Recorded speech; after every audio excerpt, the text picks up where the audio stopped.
Material testing is essential in ensuring safety and reliability in different industries.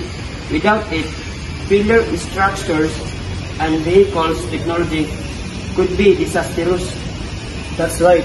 Material testing helps us determine the strength, durability, and performance of the materials before they are used in real-world application. In construction, for example, material testing ensures that buildings and bridges can withstand natural pressure. In automotive industries and aerospace industries, testing guarantees that both vehicles are strong and lightweight, improving safety and efficiency. Sumugag sa ulan ko eh. Lagi ba? Pero remote yun eh. Tigaan mo yato ba sa ulan?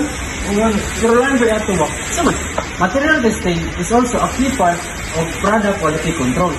It ensures that every batch of materials meets the required standards before it is used into production. Exactly.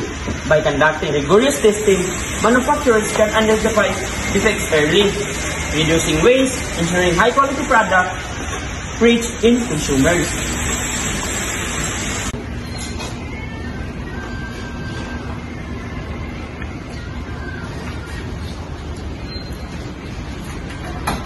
From construction, transportation, and even healthcare, material testing and quality control plays a crucial role in our everyday lives.